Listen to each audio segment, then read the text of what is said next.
Hello friends, आज मैं आपके साथ मिस्टर पॉल की कहानी शेयर करने जा रही हूँ। इस कहानी में कई सारे ट्विस्ट हैं, टर्न्स हैं, पूरा एंड तक देखिएगा। मिस्टर पॉल जो थे वो 50 इयर्स के थे और काफ़ी सक्सेसफुल पर्सन थे। वो कंटिन्यूअस डिप्रेस थे और इसका रीज़न था उनकी 22 साल की बेटी एलिसन। ब्लड कैंसर था और वो अपनी सारी लगा रहे थे, दवाइयाँ, मेडिकल, डॉक्टर्स और जो भी मेडिसिन वगैरह थी वो सब कुछ कर रहे थे, सारे ट्रीटमेंट, कीमो वगैरह सब कुछ करवा रहे थे और कोई भी इम्प्रूवमेंट उसकी हेल्थ में आ नहीं रहा था, जिसकी वजह से वो जो पॉल थे बहुत परेशान थे। तो अपने इसी डिप्रेशन से उबरने के लिए वो डॉक्टर वीज के पास आए। वो फर्स्ट उनके माइंड में पीएलआर नहीं था और वो डॉक्टर वीज के पास सिर्फ अपने ट्रीटमेंट करवाने के लिए आए थे। फिर जब डॉक्टर वीज ने पूरी उनकी बातें सुनी, उनकी हिस्ट्री देखी और सारे कई उनके 2 सेशन तो ऐसे ही हुए, तो डॉक्टर वीज को लगा कि वो परफेक्ट है। वो अपने हर लाइफ के हर एरिया में बहुत सक्सेसफुल थे। उनके रिलेशंस, उनके कस्टमर्स के साथ में, उनकी वाइफ के साथ में, बाकी दोनों बच्चों के साथ में, उनके एक बेटा और बेटी और थे, उनके साथ में सबके साथ एकदम नॉर्मल थे और वो बहुत अच्छे से अपनी लाइफ स्पेंड कर रहे थे। ना ही उनको कोई बुरी आदत थी, ना ही उनको कोई ड्रिंकिंग की, एक्सेसिव ड्रिंकिंग की प्रॉब्लम थी, ना ही उनको कोई बॉडी और वगैरह में इस तरह का पेन का, उनको कोई हेल्थ इशू नहीं था। उनका जो कंसर्न था कि उनकी बेटी जो एलिसन थी वो उसको ब्लड कैंसर था, जिससे वो ठीक नहीं हो पा रही थी और वो इस चीज़ को बर्दाश्त नहीं कर पा रहे थे। उनको डर लग रहा था कि कहीं उसको कुछ हो ना जाए और वो उन्होंने डॉक्टर वीज से कहा उसके बदले में अगर उनकी जान भी उनको देनी पड़े तो वो उसके लिए भी रेडी हैं। बावजूद उनका डॉटर से उनका एक अजीब रिश्ता था, उनमें आपस में हमेशा झगड़ा होता रहता था। वो अपने डॉटर को चाहते बहुत थे बट उसको शो नहीं कर पाते थे। जैसे वो अपना बेटी के साथ वो एकदम कहते हैं ना, बहुत ज़्यादा मिक्सअप हो, दोनों बहुत ओबीडियंट भी थे। लेकिन जो एलिसन थी वो उनके हिसाब से एलिसन उनकी बातों को नहीं मानती थी। लेकिन उनकी वाइफ भी उनकी बातों को बहुत मानती थी और उनको बिल्कुल डिसओबे नहीं करती थी। उनके बिजनेस के बावजूद वो एलिसन को बहुत प्यार करते थे और पूरे दिल से चाहते थे एलिसन ठीक हो जाए, बट उनको लग रहा था एलिसन ठीक नहीं हो रही, जिसकी वजह से वो खुद डिप्रेस फील करते थे। इन सब चीज़ों को समझ के डॉक्टर वीज ने कहा आपकी लाइफ में जो प्रॉब्लम है, हो सकता है इसकी जो रूट हो कहीं आपकी पास्ट लाइफ्स में हो। आपका ये जो डर है ये कहीं आपकी पास्ट लाइफ में हो। तो उन्होंने कहा डर जैसी कोई बात ही नहीं है, वो मेरे सामने है रिजल्ट। क्योंकि एलिसन मुझे ओबे नहीं करती, मैं उससे कहता हूँ कि तुम मीट खाओ, वो स्ट्रिक्ट वेजिटेरियन है और इवन उसके भाई बहन और उसकी मदर भी उसी को सपोर्ट करते। वो नहीं जानते उसकी हेल्थ वीक होती जा रही है, उसको ज़्यादा ताकत की ज़रूरत है, इन चीज़ों से उसे ताकत नहीं मिलेगी, क्योंकि वो एलिसन को ही सपोर्ट करते हैं। तो डॉक्टर वीज को ऐसा लगा कि इस बार शायद लगता है उनकी फैमिली ने एलिसन के साथ साथ इस चीज़ में एलिसन को सपोर्ट करके उन्हें ऐसा फील हो रहा है जैसे फैमिली ने उनकी बात नहीं मानी या उनको इग्नोर किया। तो ये चीज़ उनकी दूसरी प्रॉब्लम थी एलिसन के बॉयफ्रेंड्स। एलिसन के बॉयफ्रेंड्स थे जो उनको पसंद नहीं थे, क्योंकि वो सारे के सारे वो डिजर्व नहीं करते थे कि वो उनकी बेटी के बॉयफ्रेंड्स। उनमें से एक है फिल जो है वो थोड़ा ठीक है उसके बॉयफ्रेंड्स में से, और वो हॉस्पिटल में जब उसे एक बार रुकना पड़ा था उसे मिलने भी आया था और बराबर आता रहा था, वो थोड़ा ठीक था। तो डॉक्टर वीज ने पूछा क्या आप फिल को पसंद करते हैं? बोले नहीं, बिल्कुल नहीं। मैंने फिल से फर्स्ट डे ही कह दिया था कि अब तुम हॉस्पिटल में नहीं दिखना चाहिए, और मैंने एलिसन को भी बोला कि तुम्हें फिल से दोबारा मिलने की जरूरत नहीं, तुम नहीं मिलोगी। एलिसन ने क्या कहा, ने उनकी बात नहीं मानी, वो मिल रही थी और मिलेगी। एलिसन जो है एक अपनी शायद इंडिपेंडेंट पर्सनैलिटी थी उनकी, वो उसी समझ नहीं एलिसन में पॉल को लगता था और वो अपना खुद का नुकसान करेंगी। उनको प्रोटेक्शन की जरूरत है और वो एलिसन के लिए प्रोटेक्टिव। को लगा वीज को कि हो सकता है कि इन लोगों के पास्ट लाइफ में कुछ या रूट कॉज निकल के आए कि उनके ऐसे रिलेशंस क्यों हैं तो इस चीज़ को करने के लिए उन्होंने फिर पास्ट लाइफ रिग्रेशन किया। उन लाइफ रिग्रेशन में पॉल ने बताना शुरू किया कि ये 1918 है और मैं एक नॉर्दर्न सिटी में हूँ, न्यूयॉर्क या फिर बॉस्टन में। ये अमेरिका है और मैं 23 साल का हूँ और मैं एक बैंकर हूँ और मेरे फादर भी बैंकर हैं, और एक लड़की है जिसको प्यार करता हूँ जो कि सिंगर भी है और डांसर भी है। तो लेकिन वो समझ नहीं पा रहे थे उनका ये प्यार एक दोस्ती वाला प्यार है या जैसे कहते हैं लवर वाला प्यार है, वो ही उनको समझ में नहीं आ रहा था। बट वो उसको पसंद करते थे और वो उससे कई बार बात भी करते थे शो के बाद। वो एक डांसर और सिंगर थी तो कई बार शो के बाद बात भी करते थे, लेकिन उन्होंने अपनी कभी फीलिंग उसको बताई नहीं थी। तो डॉक्टर वीज ने कहा कि आप अभी कहाँ हैं? बोले मैं उस लड़की जब वो शो करके आई हैं तो मैं वहाँ कॉरिडोर में हूँ। तो बोले आप वहाँ जाइए, एक उनके फेस को देखिए, उनकी आंखों में देखिए और देखिए क्या आप इस लाइफ में, आपकी प्रेजेंट लाइफ में वो किसी से मिलती हैं। तो उन्होंने जब उनको देखा तो एकदम उनको आश्चर्यजनक उनके चेहरे पर अविश्वास सा फैल गया। उन्होंने कहा, अरे ये तो मेरी डॉटर है एलिसन। इसके लिए क्लियर नहीं थे कि एक्चुअली में वो उसको एज ए फ्रेंड पसंद करते हैं या एज ए लवर उस लड़की को प्यार करते हैं। और तो इसके साथ ही साथ ये कोई इनका इतना गहरा प्यार भी नहीं था। तो और वो अपने पेरेंट्स के बारे में भी अप्रूवल चाहते थे कि उनके पेरेंट्स भी उसको पसंद करेंगे या नहीं, ये भी उस पर उनको कन्फ्यूज़न था। लेकिन फिर अचानक ही वो जो अपना पास्ट लाइफ देख रहे थे तो अचानक ही वो एकदम बोले, ओह। तो उन्होंने कहा, क्या हुआ? डॉक्टर वीज ने कहा कि मुझे अभी एक सैड न्यूज़ सुनाई दी। बोले, क्या? बोले कि वो जो डांसर थी, लड़की थी, तो उसकी बीमारी से मृत्यु हो गई। एक तो काफ़ी दुखी हो गए थोड़ी देर के लिए कि वो अपनी एक्सप्रेशंस थे, उनकी फीलिंग्स उनके लिए समझ ही नहीं पाए थे, लेकिन उसको वो सच्चे दिल से प्यार करते थे। लेकिन उनका प्यार किस किस्म का था ये उन्हें खुद भी नहीं पता था, क्लियर नहीं था। लेकिन उसके बाद वो बहुत सैड हो गए, उनको सैड हो गए। और उसके बाद उन्होंने कहा, आगे देखिए आगे आने क्या किया। तो आगे उन्होंने देखा कि वो उसके बाद उस लाइफ में किसी को प्यार नहीं किया, वो अपनी लाइफ ऐसे ही जीते रहे। और तो उन्होंने पीना शुरू कर दिया था बहुत ज़्यादा। और 40 इयर्स की एज में एक बार वो बहुत ज़्यादा पी रखी थी उन्होंने, और वो अपनी कार से जा रहे थे और अचानक कार ऑफ द रोड हो गई और उनको पता नहीं चला बहुत ज़्यादा पीने होने की वजह से, और उसका एक्सीडेंट हो गया, उसमें उनकी डेथ हो गई।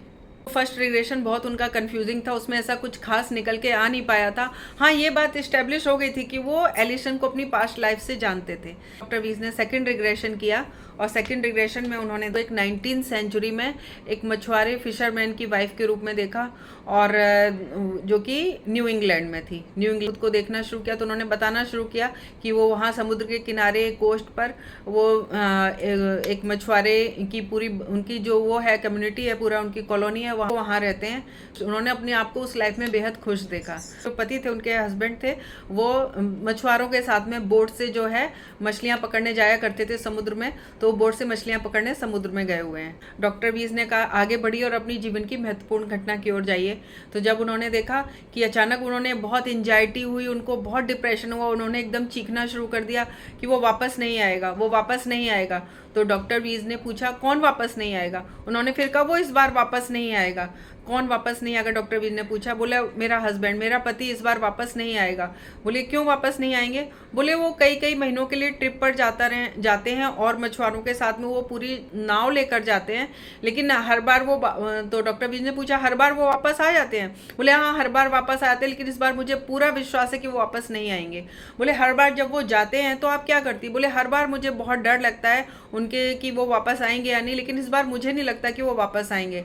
तो ये बात सुन के डॉक्टर वीज ने कहा, आप आगे देखिए आगे क्या होता है। तो आगे उन्होंने देखा कि और भी मछुआरों की पत्नियां हैं, वो उनको समझा रही हैं और कह रही हैं कि नहीं, वो आ जाएंगे, चिंता मत करो। और ऐसा कहकर उन्होंने, और वो बहुत ज़्यादा लेकिन डिप्रेस हो रहे थे, उनको एंजाइटी हो रही थी और उनको अपने पति की बहुत चिंता हो रही थी, ज़रूरत से ज़्यादा चिंता हो रही थी उनको। तो उन्होंने कहा, नहीं रुको, शायद कोई न्यूज़ आई है, तो कुछ पता चला है। तो उन्होंने बताया, किसी ने आके बताया कि जिस बोट पर वो बैठ कर गए थे वो नाव पलट गई और सारे जो मछुआरे थे वो डूब गए हैं, जो उस नाव पर गए थे जिस पर उनका पति भी गए थे। तो उन्होंने एकदम रोना चीखना शुरू कर दिया। देखा, मैंने कहा था कि वो इस बार वापस नहीं आएगा, मेरी बात सच साबित हो गई, और वो वापस नहीं आया, वो मर गया। चुपचाप सुन रहे थे उनको, और वो बहुत बुरी तरह से रो रहे थे। और उन्होंने कहा, आप आगे का समय देखिए। तो आगे उन्होंने देखा कि उन्होंने फिर उसके बाद कुछ भी खाना पीना बंद कर दिया। वो बहुत ज़्यादा डिप्रेस हो गई थी, उनको बहुत ज़्यादा एंजाइटी आ गई थी, वो बहुत परेशान हो गई। इसी तरह से भूख प्यास से और डिप्रेशन में उनकी डेथ हो गई। लेकिन वो काफ़ी समय तक वहाँ रुकी रही ये देखने के लिए कि उनकी आगे क्या हुआ। तो जब उनकी डेथ हुई उसके एक हफ्ते बाद ही उनके जो पति थे वो वापस आ गए थे, जो मछुआरे थे वो वापस आ गए थे। उनको और उनके साथियों को और दूसरे जो लोग थे उन्होंने बचा लिया था। जो जहाँ वो डूब रहे थे तो वो जिस जगह पर थे वहाँ के लोगों ने उनकी डूबती हुई नाव देखा और उनको बचा लिया।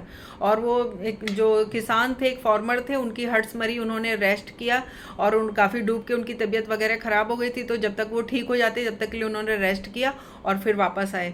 और लेकिन जब तक वो वापस आए ठीक हो गए, जब तक उन्होंने मतलब बिना खाए पिए सोए और हार्ट पेन से, हार्ट अटैक से उन्होंने अपनी तबीयत इतनी ख़राब कर ली कि उनकी मृत्यु हो गई थी। वो ये एक पैटर्न देखा प्रवीज ने उनकी लाइफ में कि वो जल्दबाजी में निर्णय ले लेते थे, वो पेशेंस नहीं रखते थे, धैर्य नहीं रखते थे और जल्दबाजी में निर्णय ले लेते थे। जब पति के आने का वेट नहीं कर पाई, उन्होंने नाव के पलटने का समाचार मिला था, लोगों ने उनको ढांढस दिया लेकिन कि शायद वो वापस, लेकिन उन्होंने इंतजार नहीं किया, उन्होंने मान लिया कि उनके पति की डेथ हो चुकी है। साथ 2 जन्मों से होता आ रहा था। तो लेकिन इस चीज़ से उन्हें ये बात अच्छी तरह से समझ में आ गई थी पॉल को कि एलिसन, तो वो उनको एक बार खोया था और लेकिन इस बार फिर उन्होंने अपनी बेटी के रूप में उनको पाया था जिसको वो प्यार करते थे। पॉल में इतना अंतर तो आ गया था, वो ये समझ चुके थे कि हमारे अंदर पेशेंस होना कितना जरूरी है। एकदम से एलिसन ठीक नहीं हो सकती, धीरे धीरे दवाइयाँ काम करेंगी, धीरे धीरे सब कुछ होगा और रिजल्ट देखने के लिए उन्हें पेशेंस की जरूरत है। इससे उन्हें बहुत रिलीफ मिला था, बहुत आराम मिला था। और मिलना और बिछुड़ना और फिर मिलना हमारी डेस्टिनी में होता है, हमारे लाइफ साइकिल में होता है, ये बात उनको समझ में काफ़ी हद तक आ गई थी। तो पॉल बहुत शांत हो गए थे और रिलीफ हो गए थे।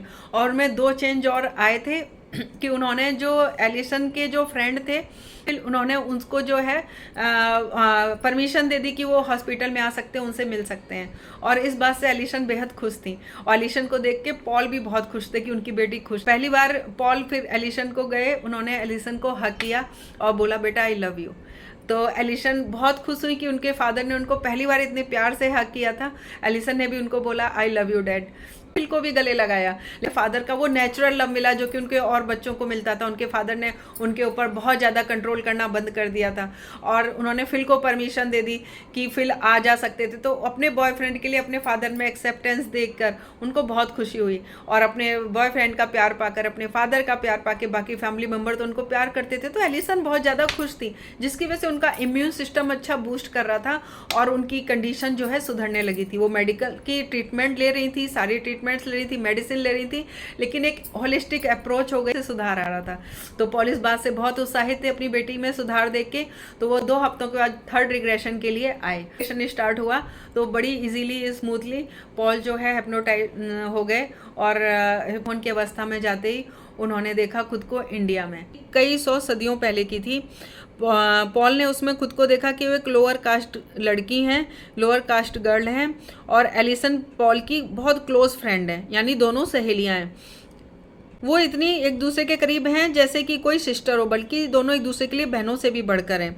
वो एक दूसरे के साथ मिलकर काम करती हैं। लाइफ उनकी टफ है, उन्हें अपने जीने के लिए बहुत सारा काम करना पड़ता है, हार्ड वर्क करना पड़ता है, वो करती हैं, लेकिन वो एक दूसरे के साथ खुश रहती हैं। वो एक दूसरे के साथ अपने सुख दुख शेयर करती हैं और अपनी लाइफ की सारी बातें शेयर करती हैं। एलिसन जो है उनको एक हायर कास्ट के लड़के से प्यार हो गया या फेयर हो गया आपस में। और तो पॉल थे तो उन्होंने एलिसन को मना किया कि इसकी बहुत ख़राब कंसिक्वेंसेस हो सकती हैं, आगे इसका बहुत जो परिणाम होगा भयानक होगा और तुम इस रिश्ते में मत जाओ, तुम इस प्रेम के संबंध को यहीं ख़त्म कर दो। तो एलिसन ने कहा कि तुम केवल ज्वेलस हो, मेरे से जलती हो और कुछ भी नहीं है। उन्होंने एलिसन ने पॉल की बात बिल्कुल भी नहीं सुनी और वो इसी तरह प्यार के चर्चे होने लगे, लेकिन एलिसन रुकी नहीं और बल्कि वो खुद ही उन चर्चों में बढ़ावा देते हुए सबको बताती फिरती थी अपने बारे में और उस व्यक्ति के बारे में। तो जिसकी वजह से जब ये बातें उड़ती हुई उस जो रिच फैमिली थी, धनी फैमिली थी, उसके परिवार वालों तक पहुंची तो उसके पिता ने एलिसन का मर्डर करवा दिया।